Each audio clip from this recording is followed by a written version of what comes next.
escape.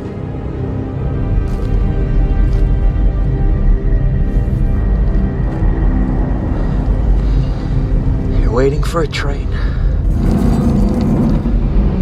A train that'll take you far away.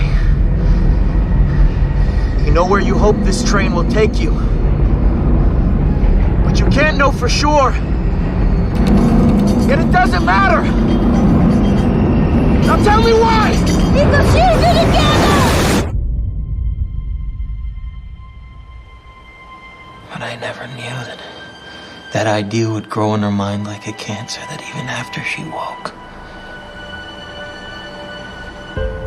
that even after you came back to reality,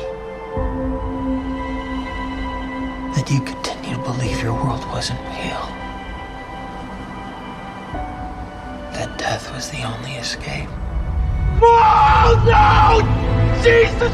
You're infecting my mind. I was trying to save you. You betrayed me. But you can make amends. You can still keep your promise. We can still be together.